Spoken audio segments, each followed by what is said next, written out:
et non l'argument de la force, en échangeant. Notre objectif, c'est de convaincre sans contraindre. Nous devons convaincre aujourd'hui ce peuple, particulièrement cette jeunesse, de faire face. Nous devons exiger de nos dirigeants que ce pays change, et par tous les moyens. J'insiste, par tous les moyens. On serait un pays pauvre, j'aurais dit peut-être c'est difficile. On serait un pays composé en grande partie d'analphabètes, j'aurais dit peut-être c'est éventuellement possible. Ce n'est pas le cas. J'ai quitté l'Assemblée nationale du Sénégal il y a presque 5 ans de cela. Entre-temps, le budget du Sénégal a presque gonflé de plus de 1000 milliards. Nous sommes à plus de 4500 milliards de budget. Et on vient nous dire que dans un pays qui regorge de pétrole, de gaz, de zircon, et j'en passe, on vient nous dire que l'avenir de cette jeunesse, c'est d'embarquer dans des pirogues et de partir en Europe. Ils n'ont même pas l'honnêteté intellectuelle de vous dire ce qui s'est passé ces derniers mois. Il y a eu plus de 4000 morts. C'est la triste réalité. Je suis parti à une marche, on me parle d'un collectif 480. Je dis que ces 480 morts, nous les avons enregistrés en une semaine. En une semaine. Ça veut dire qu'on a enregistré à peu près 500 morts par semaine, donc on se tapait le bateau de Djola par mois. Et cette immigration a duré 2 mois. Et le président de la République et son gouvernement ont choisi le silence, parce qu'ils sont complices. Ils sont complices de cette situation. Parce que tous ces gosses qui ont embarqué dans ces pirogues, personne n'est propriétaire d'une pirogue ou d'un moteur. Personne. Mais ce gouvernement, complice de cet impérialisme, vous me permettrez de ne pas trop mettre l'accent là-dessus par mépris. Vous savez pourquoi? Parce que les choses vont changer.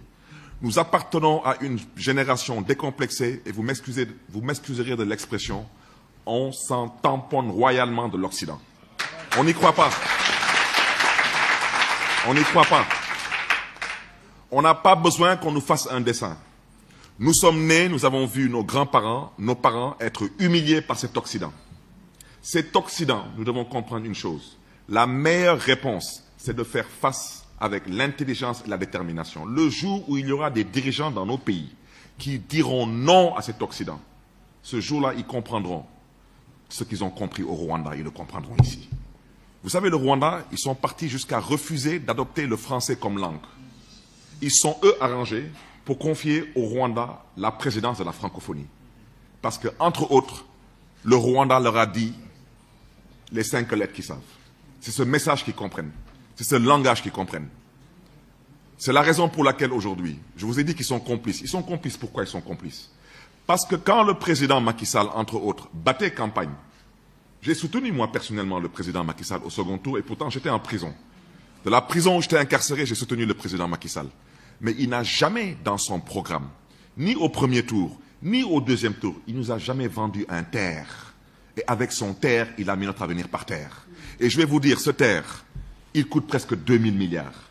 Vous savez, avec 2000 milliards, on construit combien de campus universitaires? Vous savez, avec 2000 milliards, on construit combien d'hôpitaux?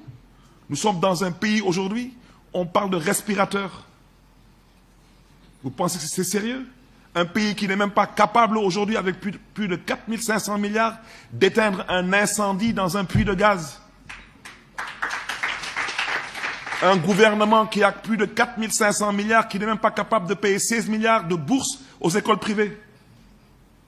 Et on vient nous raconter que oui, mais pendant tout ce temps, il doit avoir un groupe de citoyens qui est concerné par cette situation et un autre qui ne doit aucunement se sentir concerné. Voici ce qui justifie aujourd'hui ma présence parmi vous. Vous devez vous lever, chers amis. Vous devez vous mobiliser. Il ne s'agit pas de brûler ce pays. Il ne s'agit pas de détruire ce pays. Il s'agit de siffler la fin de la récréation. Et vous en avez, vous, les moyens.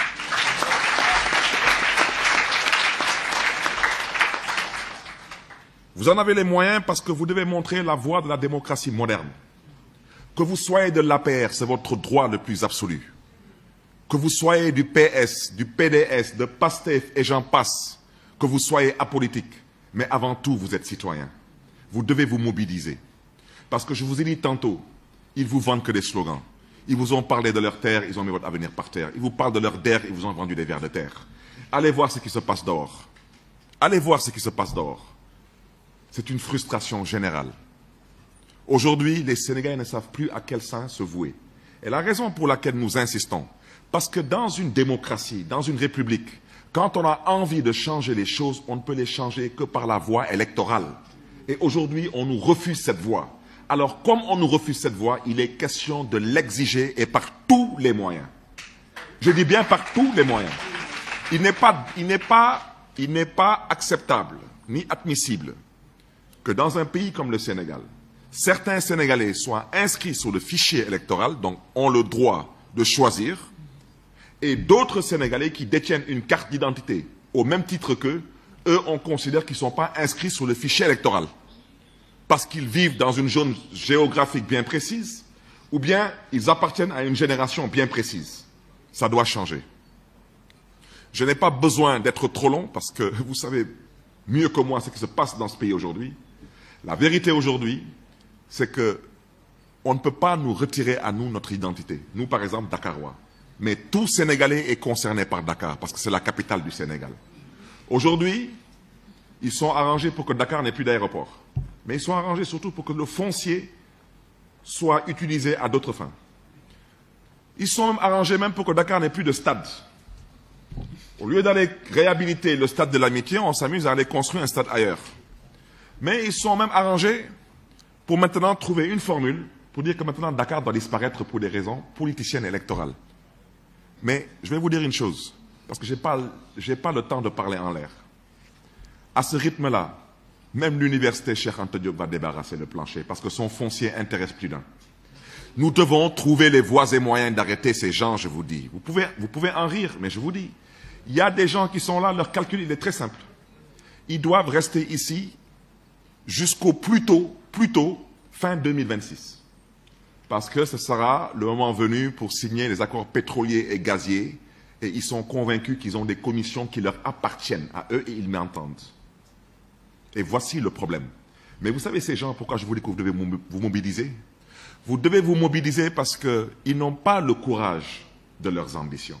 Ils ne l'ont pas.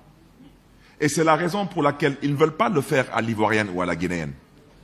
Ils veulent s'accaparer d'un demi-troisième mandat, à défaut d'avoir un troisième mandat, sans vous en donner à vous l'impression. En quoi faisant?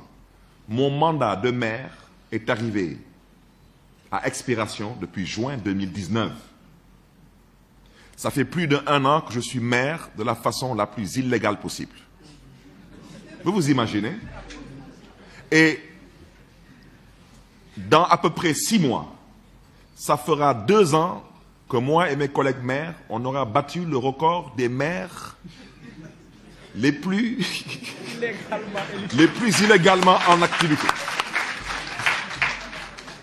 Alors, si on arrive en décembre 2021, comme ils ont prétendu dire que c'est en décembre 2021 qu'ils vont organiser les élections locales, eh bien, on aura occupé des postes pendant 2 ans et demi de la façon la plus illégale. Entre chaque 2 élections, il y a une révision des listes électorales. Ça veut dire pour qu'on puisse quitter les locales pour partir aux législatives qui doivent se tenir en 2022, il faut une période de révision de listes, de contentieux et j'en passe. Donc, les 2 ans et demi qu'ils vont gratter sur les élections locales, ils comptent les reporter sur les législatives. Donc, les locales qui devaient avoir lieu en 2019, ils vont les tenir en 2022. Et 2022, c'était les législatives. Donc, les législatives qui devaient se tenir en 2022, eh bien, on les amène en 2024. Suivez mon regard.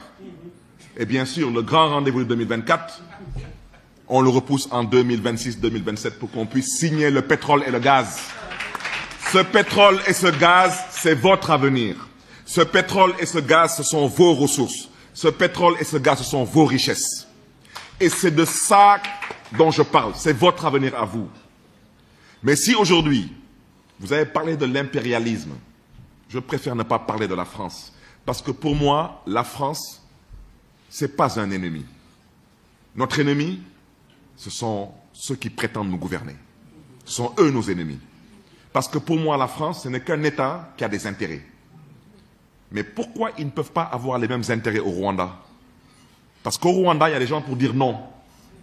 Mais quand dans nos pays, les gens sont mal élus, ils n'ont pas d'autre choix que de dire oui, parce qu'ils ont besoin que RFI, France 24 disent qu'ils ont été élus. Ils ont besoin que les institutions de Bretton Woods, que ce soit la Banque mondiale, le FMI, et j'en passe, que ces gens soient toujours à leur côté. Donc le problème, chers amis, ce n'est pas la France, ce n'est pas l'Occident, même si on n'a pas besoin de compter sur eux, parce qu'ils nous ont déjà montré au besoin où se trouvent leurs intérêts. Regardez ce qui s'est passé récemment en Côte d'Ivoire à la dernière élection présidentielle. Il n'y a pas eu d'élection présidentielle, mais il y a tout de même eu 57 chefs d'État présents pour l'investiture du président Ouattara. Président en activité comme ancien président, y compris même le président Sarkozy. Ça veut dire que la France nous a fait comprendre qu'ils se moquent de notre avenir.